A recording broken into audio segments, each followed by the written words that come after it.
Arnaud Zeitman, vous êtes à Dakar. L'une des plus grandes bases militaires du pays va être restituée par la France. Les soldats français vont plier bagages.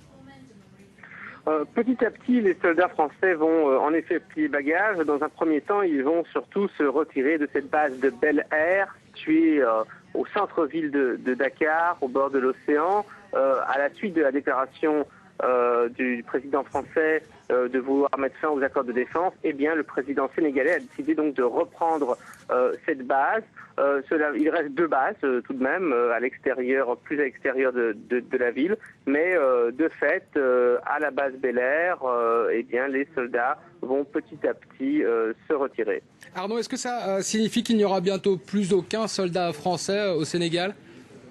L'objectif pour les deux parties est donc de réduire significativement la présence des soldats français. Ils sont pour l'instant 1200 hommes et d'ici quelques mois, ils ne seront plus que 300.